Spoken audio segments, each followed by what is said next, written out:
महात्मा फुले विद्याप्रसारक संस्थेचे श्रीमती रेश्माबाई गजमल माडी प्राथमिक विद्यामंदिर देवपूर धुळे, डॉक्टर केशवराव श्रावणजी यावलकर बाल मंदिर देवपूर धुळे येथील मुख्याध्यापक श्री तुकाराम आनंदा सुरेंची यांचा सेवापूर्ती सत्कार सोहळा संपन्न।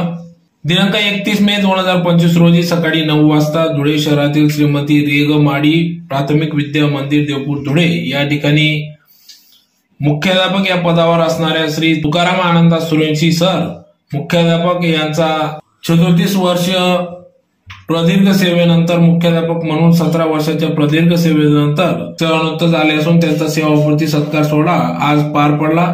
श्री तुकाराम सुरेंची सर मुख्याध्यापक हे 1998 साली सेवेत रुजू झाले, तर आज 31 मे 2025 रोजी नियत वयोमानानुसार ते आज सेवानिवृत्त झाले असून मुख्याध्यापक पदावर 17 वर्ष त्यांनी या ठिकाणी आपली सेवा बजावली, तर अतिशय उत्कृष्टपणे या ठिकाणी त्यांनी सेवा दिल्याने सर्व मान्यवर पदाधिकाऱ्यांच्या वतीने त्यांना या सेवापूर्ती सत्कार सोहळ्यानिमित्त पुढील भावी वाटचालीस शुभेच्छा दिल्या।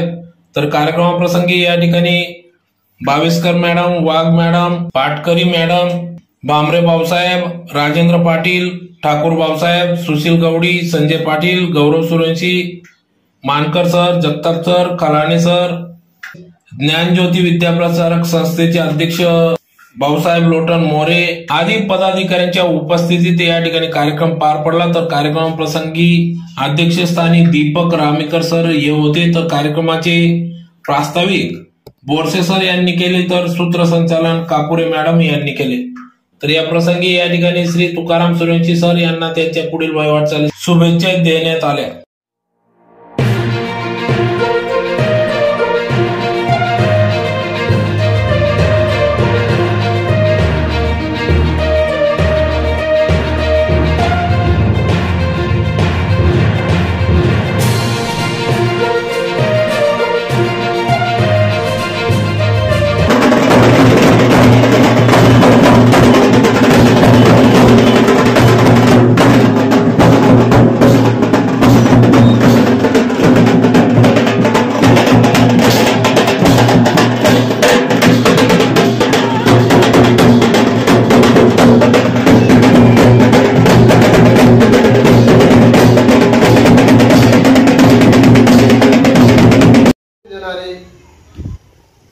सर्व उपस्थित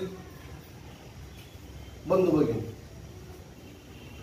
वास्तविक सगळ्यांना वाटतं की आपण सेवानिवृत्त व्हावं, मलाही हुरहुर वाटायची, मी दिवस मोजायचो, तुमच्या समोर दिवस मोजायचो, पण घरी गेल्यानंतर मला वाटायचं की माझी गरज आहे, मी राहिलं पाहिजे। का राहिलं पाहिजे? या प्राथमिक शाळेत फक्त मी 12 राहिलो, आता फक्त 12 राहिलो। जे 7 शिक्षक आज प्राथमिक शाळेत नाहीये, आणि अशा कंडिशन मध्ये जिकडे तिकडे इंग्रजी माध्यमाचं वातावरण आणि हम दो हमारा एक या प्रक्रियेमध्ये विद्यार्थी संख्या आपोआप घटली, आणि अशा काळामध्ये मी तुम्हाला सोडून जातो आहे ही मला खंत आहे। तर त्यात तुम्ही कमी असणार नाही, त्यात पण तुम्ही नक्कीच मागे काढणार। शेवटी सांगेल, घेऊ नको, मी तुमच्या पाठीशी आहे। या शाळेच्या बाबतीच्या शिक्षणाच्या बाबतीत सगळ्यांनी सांगितलं, मी इथं होतो, हो मी ह्या बोर्डिंगचा विद्यार्थी होतो। भामरे भाऊसाहेब मला बोर्डिंगचे सुप्रिटेंडेंट होते, बीबी महाराज मुख्याध्यापक होते, मला इथं करमायचं नाही। धरली पिशवी पायी पायी पायी पायी पायी पायी मोगल अनवारबारी पण पायी पायी मोगलला निघून गेलो। माझी आई, आमचं शेत होतं माऱ्या मायावर म्हणतात, त्या शेतामध्ये कपाशीला काहीतरी मिनत होती, भाऊ तू पै म्हणा, नंतर माझ्याकडे कर्मचारी नाही मानलेला। आज 52 लोकांचं कुटुंब, माझे काका चुलते सगळे एकत्र राहायचे। तू म्हणा मला हसू कराय ना म्हणा देवजेट मला काय म्हणती तू पै म्हणा. मला करमायचं नाही. नंतर 2-3 वेळा अजून तसंच केलं. भाऊसाहेब मला तिथे घेऊन गेले. बी महाजनच्या कॅबिन मध्ये पहिला मार खाणारा मी असा झोडला मला. इकडे बांबरे पासून मारायचे, तिकडे बी महाजनचं मारायचे. मग तेव्हा पळणं बंद केलं आणि या शाळेत 2 वर्ष काढली. होऊ शकतं हे माझं उदाहरण आहे. गावामध्ये माझ्या सासूबाई, आता पूर्वी त्या गावाशी संबंध, माझ्या सासूबाई ग्रामपंचायत सरपंच आणि मनादारशे खड्डा शेतात घर मुरुम टाकाने आठे तुडी बुजी टाकतो असं बोलणार मी. माझ्या सासूबाईला निरी माझी आठवण यायचे, मला ती बुजी टाकणार नाती तुम्ही जबाबदारी घ्या. अशा गोष्टी असतात. शेवटी असे प्रसंग अशाच वेळी काढावे लागतात. मला या ठिकाणी नोकरीला लावणारे माझ्या आईवडिलां बरोबरच त्यांना मी आदराचं स्थान देतो असे माझे नानासाहेब चिंदापूर श्रमण. ज्यावेळेस 15/10/88 आपल्या शाळेला ग्रँड मिळाली आणि प्राथमिकचा जो शिक्षक स्टाफ आहे हा तिकडे हायस्कूलकडे वर्ग करायचा आणि प्राथमिकच्या जागा रिक्त होतील, त्यावेळेस आपल्या संस्थेची मॅनेजमेंटची मीटिंग होती. त्या मॅनेजमेंटच्या मीटिंग मध्ये कैलासवासी दादासाहेब भीमराव तुळशीराम खलाने ते अध्यक्ष. भीमराव दादा हे माझ्या आईचे आते भाऊ. नंतर हिरामन बापू खलाने हे माझ्या काकूचे भाऊ नेहरू. नाना म्हणजे माझा गावातला एक आयडॉल. 3री-4थी पासून ते गायवासूचं चिन्ह, नानाचा प्रचार करणं. नानांना मी जिल्हा परिषद लढताना पाहिलंय. नानांना मी पंचायत समितीत लढवताना पाहिलेलं आहे. नानांच्या प्रत्येक राजकारणामध्ये मी त्यांचा इराणी भाग घेणारा त्याचा लहानसा कार्यकर्ता. नाना सुद्धा या कार्यकारिणीमध्ये होते. रोटन दादा, राजाराम दादा, आप्पासाहेब पंडितराव आप्पा आणि या शाळेमध्ये सगळ्या ह्या गटाला एकत्र आणून या शाळेच्या सगळ्या जडणघडणीमध्ये महत्वाची भूमिका घेणारे, प्रसंगी वैचारिक मतभेद असतात परंतु त्यांचं अतिशय मोलाचं योगदान असे अण्णासाहेब सदाशिवराव माळे त्या मीटिंग मध्ये कोणाकोणाला घ्यायचं ठरलं. मग माझी शिफारस नानांनी केली. अहो मोगलना शियाल लेणंच पडी नाही राहू मला त्रास राहिला. अहो गडी म्हणून मी निघला असू त्याला घ्यावंच लागेल. नानांच्या प्रयत्नाने मी या शाळेत,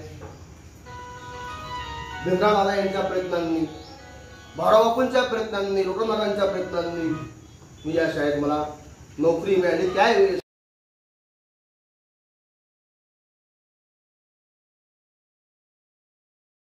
असं आहे, मी तशाच कपड्याने, तुम्ही होतेच त्याच कपड्याने, एका ढगल कपडे आलो. 2 वर्ष घरी होतो. खूप ठिकाणी प्रयत्न केला. निवड मंडळात गेलो. निवड मंडळामध्ये मला चान्स मिळाला नाही. त्यावेळेस जिल्हा परिषद अध्यक्ष एनजी बागुल होते.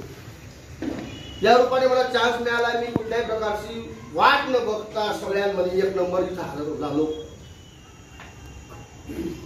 नंतर मग बाकीची मंडळी आली. सुश्री मॅडम आल्या, राणीकर सरांना माहीत पडलं, राणीकर सर आले, छायाबाई आल्या, सगळी मंडळी आले आणि मग हा अशी ती भक्ती प्रक्रिया त्यावेळेस झाली.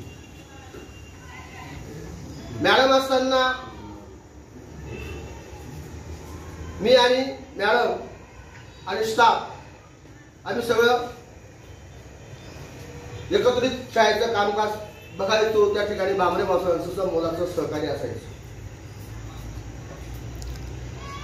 बांबरे साहेब हा आमच्या सगळ्यांना महत्वाचा दुवा. संस्थेच्या कामकाज पाहताना भामरे बाबांची भूमिका आज कोणीही विसरू शकत नाही. जो जो या ठिकाणी लागला त्या लागण्यामध्ये आता घडलं असेल, आता कसे लागतात काय लागतात हा मोठा संशोधनाचा भाग आहे. पण त्या काळात भामरे भाऊसाहेबांच्या मार्फत संस्थेच्या सगळ्या प्रक्रिया पूर्ण केल्याशिवाय नोकरी लागणं हे शक्य नव्हतं. त्यांचं सुद्धा प्रत्येकाच्या बाबतीत फार मोठं योगदान आहे. माझ्या बाबतीत पण त्यांचं योगदान आहे. मग ते 10-12 वर्ष असेच गेले. भास्कर मॅडम असताना 31/8/2008 ला आपल्या शाळेची शेवटची जी विद्यमान कार्यकारिणी होती लोकशाही मार्गाने, त्या लोकशाही मार्गाच्या कार्यकारिणीची मीटिंग होती आणि मॅडमांनी स्वेच्छेचा अर्ज दिला होता. पण अर्ज देताना माझा उत्तराधिकारी जर TMI होत असेल तर मी सेवानिवृत्तीचा अर्ज देतो. मला जे 17 वर्ष मिळाले या माऊलीच्या जीवावर. ह्या माऊलीने राजीनामा दिला नसता तर मी 17 वर्ष काम करू शकलो असतो का? होत कोणाला नको. त्यानंतर पाटणेबाईंना मिळालं असतं, वाघबाईंना मिळालं असतं, उषा महाजनबाईंना मिळालं असतं. या सगळ्यांचं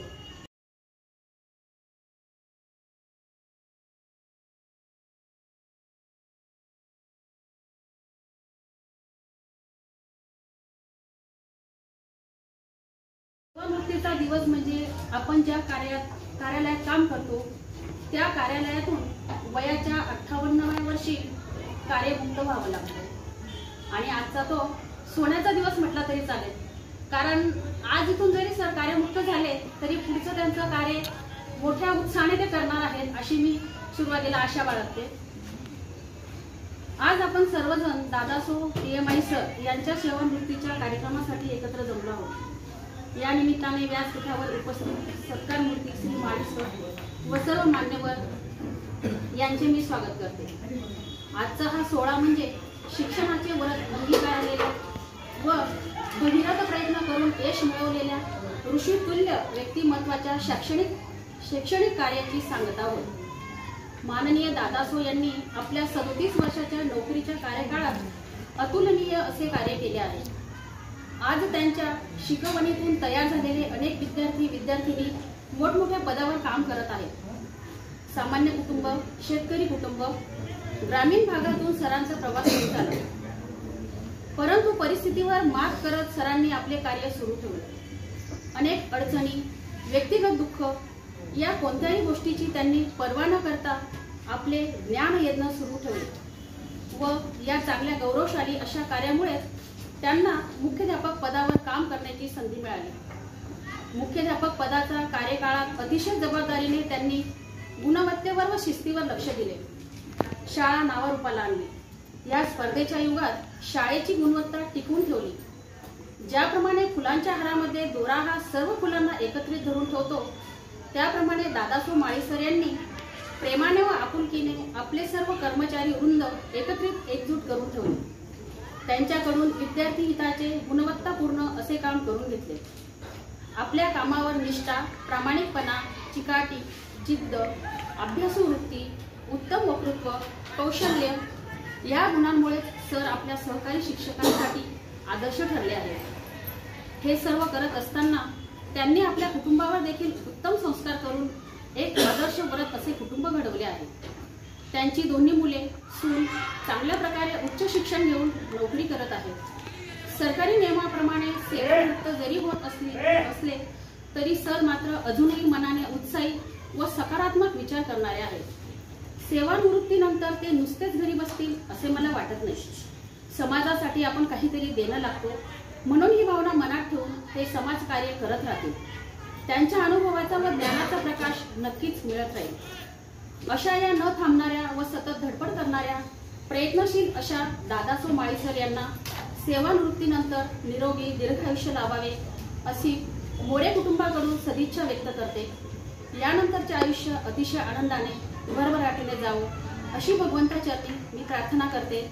आणि दादांनी सगळ्यांनाच खूप मोलाचा वेळ दिलेला आहे आणि यानंतर समाजकार्य करून सर्व कार्य करून त्यांनी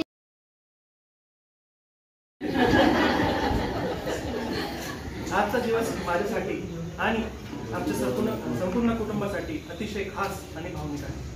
आज माझे वडील ज्यांनी आपल्या आयुष्यातील तब्बल 37 वर्ष प्रामाणिकपणे, निष्ठेने आणि मेहनतीने काम केले, ते सेवानिवृत्त होते। वडिलांनी आपल्या कामात नेहमीच 100% योगदान दिले। त्यांची शिस्त, वेळेचं भान आणि जबरदस्तीने केलेले काम हे अनेकांसाठी प्रेरणास्त्रोत ठरले आहे। ते नेहमीच म्हणायचे, काम म्हणजे फक्त पगारासाठी नाही, तर आपल्या मुलांसाठी देखील असतं।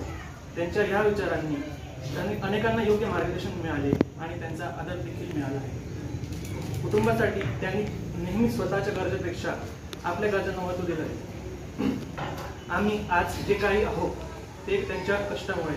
त्यांनी आपल्याला केवळ चांगलं शिक्षण दिलं नाही, तर चांगले माणूस बनण्याचं धडेही दिलं आहे। वडील, तुम्ही आजपासून तुमचं एक नवीन आयुष्य पुढे होत आहे। तुम्ही आतापर्यंत शाळा मोगन केले, शाळेची सेवा झाली, मोगांची सेवा चालू आहे, आता स्वसेवा करावी। सदिच्छा सोहळा आपण आयोजित केला आहे। एक आदर्श व्यक्तिमत्व सन्माननीय मामा सो TMI सर अर्थात माझे सासरे, त्यांचे सर्व स्टाफ, त्यांचे नातेवाईक आणि उपस्थित असलेल्या सर्व बंधू भगिनींना माझा नमस्कार। मनाने दिलदार, बोलण्याने दमदार, कामात खबरदार, नेतृत्व शानदार, हे तुमच्या शाळेपुरताच नाही तर आम्हाला घरातही हेच मिळेल। आजचा दिवस अत्यंत खास आहे। आपण सर्वजण सरांच्या जीवनातील एक महत्त्वाच्या टप्प्याला निरोप देण्यासाठी येथे एकत्र आले आहात। सेवानिवृत्त ही केवळ सेवेतून मुक्त होण्याची घटना नाही, तर ती त्यांच्या आयुष्यातील नवीन अध्यायाची सुरुवात आहे। सेवानिवृत्त होणाऱ्या व्यक्तींनी आपल्या आयुष्याचे बहुमूल्य कालावधी आपल्यासाठी, या संस्थेसाठी अर्पण केला। त्यांनी मेहनत, निष्ठा आणि आपल्या कर्तृत्व असलेल्या प्रामाणिकपणामुळे एक उत्तम आदर्श निर्माण केलेला आहे। त्यांनी अनेकांच्या जीवनात सकारात्मक बदल घडविला। आदमी ना कद से बड़ा होता है, ना पद से बड़ा होता है। आदमी ना कद से बड़ा होता है, ना पद से बड़ा होता है। जो आदमी दूसरों के मुसीबत में काम आता है, खड़ा होता है, वो सबसे बड़ा होता है। आता ते ज्या क्षेत्रात जातील त्यांना त्या ठिकाणी आनंद मिळावा, ते सगळ्या क्षेत्रांमध्ये यशस्वी व्हावे ही स्वामी